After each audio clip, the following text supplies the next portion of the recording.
बेटा रखो इधर ध्यान। नेक्स्ट क्वेश्चन न्यूमेरिकल्स जो हम कर रहे हैं, बस लास्ट 2 क्वेश्चन है इस चैप्टर के आज। आप ये ध्यान रखिए ये क्या है। ये बोलता है कि mass of the object is m1 1 kg। एक ऑब्जेक्ट का मास कितना है 1 kg। इनिशियल वेलोसिटी उसका u1 है, that is 10 metre per second. 10 metre. हाँ, अगर हम ऑब्जेक्ट ले लेंगे that we called as iron rod, pointed iron rod.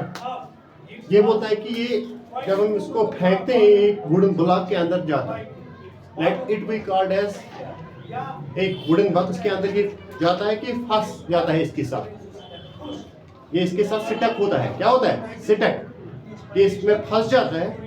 फिर बोलता है कि ये ऑब्जेक्ट जो दूसरा है वुडन ब्लॉक, उसका वजन है 5 kg। कितना है 5 kg।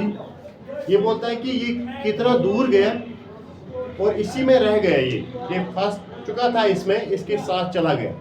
अब कंबाइंड वेलोसिटी बोलो क्या निकलेगा। कंबाइंड, ये दोनों किस वेलोसिटी से फिर आगे बढ़े। ठीक है, बदनकास जैसे हम कहेंगे कि अगर हम देखेंगे फायर जब लकड़ी के किसी डब्बे में जाएगा, वो उसमें फंस के दूर जा सकता है, जाता है। ठीक है, तो उसी का है एक ऑब्जेक्ट का वजन क्या है 1 kg है, इनिशियल वेलोसिटी उसका क्या है 10 मीटर पर सेकंड, और वुडन ब्लॉक जिसमें ये फंस गया ये ऑब्जेक्ट, उसका वजन है 5 kg। ये बोलता है कि कंबाइंड वेलोसिटी के साथ ये आगे चले। हाँ, ये दोनों ऑब्जेक्ट्स आप आगे चले कंबाइंड वेलोसिटी के साथ, वो कंबाइंड वेलोसिटी आप निकालो। एक दूसरा बोलता है कि कोलिजन बिफोर मूवमेंट भी निकालो and collision after, momentum after collision भी निकालो। मोमेंटम बिफोर कोलिजन भी निकालना है, मोमेंटम आफ्टर कोलिजन भी। ये इसी सारे इक्वेशन से जाएगा, दोनों पार्ट इसके आए।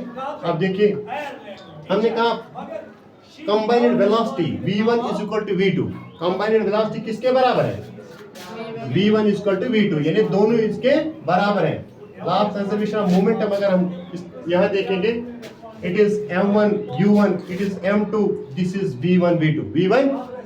I write here m1 u1 plus m2 u2 is equal to m1 v1 plus m2 v2।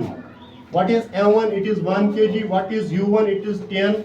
What is m2? It is 5। What is u2? It is we called 0, क्योंकि वो ऑब्जेक्ट रेस्ट पे था। 5 kg वाला wooden block क्या था rest पे था, उसका u1 क्या है 0, उसका u1 क्या है।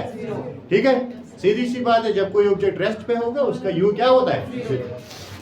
So it becomes here m1 क्या है, वही जो हम कहेंगे it is 1 and what is m2, it is we write here 5। v1 and v2, v1 and, क्योंकि यहाँ v1 एंड v2 दोनों सेम है, ये सेम निकलेंगे, तो इसलिए मैंने इसको कहा कि v1 प्लस v1। यहाँ भी लिखेंगे v1 is equal to v2। इधर क्या है v1, हम यहाँ भी लिख सकते हैं क्या v1, वही v1 और v1 हमने क्या निकाला कॉमन, क्या निकाला कॉमन, वहां से बचा अंदर में m1 प्लस m1 प्लस। ठीक है, तो यहाँ से आएगा 10 1 are 10, 5 0 are 0। v1 ये इसका वैल्यू हमने दिया 1 kg और m2 का आया 5, दैट गोज 6 kg।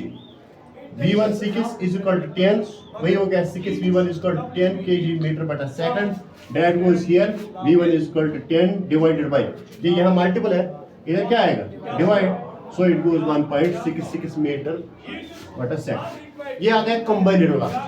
कंबाइंड, हाँ, जब ये ऑब्जेक्ट इसके साथ सिटक गया, फंस गया इसके अंदर, तो तब जाके ये चला था 1.6, that we called as 1.5 metre से थोड़ा अलावा, 1.5 मीटर से थोड़ा अलावा ये चला था इसके बैक, इसके यानी उस वेलोसिटी के साथ जो जब ये आया था 10 मीटर पर सेकंड से, जब ये इसके साथ फंस गया तो उसके बाद ये आगे चला। तो जैसे हम बॉल भी कहेंगे, बॉल पे अगर कोई चीज हम चलाएंगे उसके ऊपर, वो उसमें फंस के आगे चलेगा थोड़ा, वो कितना चला वही बताना था कि इसमें इसका वेलोसिटी जो आ गया that goes 1.66, that is also equal to 1.7। ठीक है, ये कंबाइंड वेलोसिटी। अब बोलते हैं इसमें कि आप निकालिए momentum before collision, momentum after. Momentum before collision तो हमने निकाला, इधर देखो वो आ गया 10, इस साइड वाला, ये है ना ये कैलकुलेट करके ये क्या है 10, इसमें से था वो V1। अब V1 का वैल्यू दिया हमने 6 इंटू V1 आ गया 1.7, दैट गोज 10.2 kg।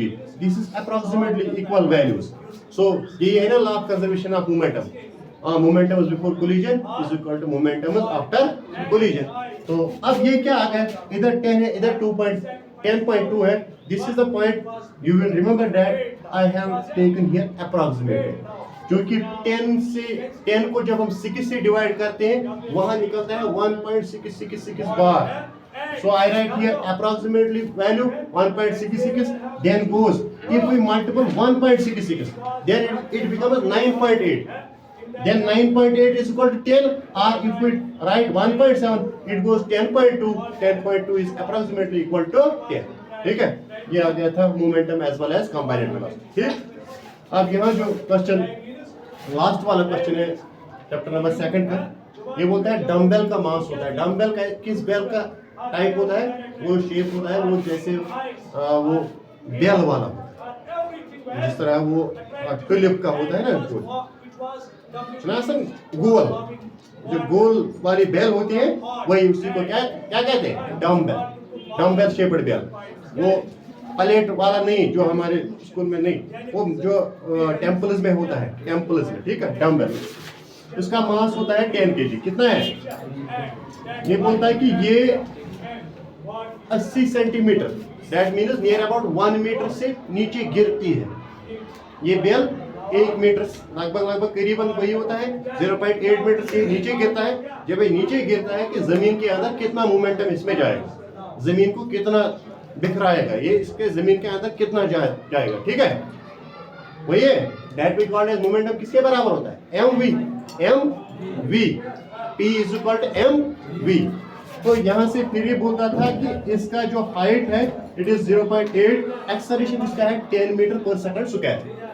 v इसका अभी गिवन नहीं है, पहले हम निकालेंगे v। किस फार्मूला से निकालेंगे, v square minus u square is equal to 2as, v square is equal to u square. जब रेस्ट में थी ये बॉडी, उसका u क्या होता है 0, तो v इसका ये बन गया v स्क्वायर माइनस 0 मीटर का whole square is equal to 2 क्या है, कांस्टेंट a क्या है 10, what is s, it is 0.8, 2 into 10 into 0.8 is 16 metre. ये इसका मीटर है, मीटर एंड मीटर को मीटर स्क्वायर, नीचे इसका अपना है सेकंड स्क्वायर, ठीक है।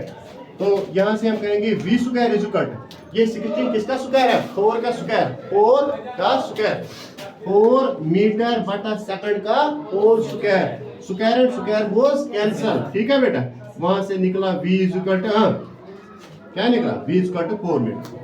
तो अब मोमेंटम किसके बराबर होता है, यही जो हमें निकालना था, कि ये बोलता है कि कितना मोमेंटम ट्रांसफर हुआ, किसमें, ग्राउंड में, फ्लोर में, किसके जरिए, बेल के जरिए, वही होता है P is equal to mv। अब आ गया v, तो m इसका पहले ही गिवन है 10 kg इंटू 4 मीटर बटा second, that goes 40 kg metre बटा सेकंड। ये आ गया इसका मूवमेंट, जमीन के अंदर जाते जाते ये मोमेंटम इसका, ठीक है। So this completes the chapter number 2. Now we will go for chapter 3 or the chemistry. ठीक है।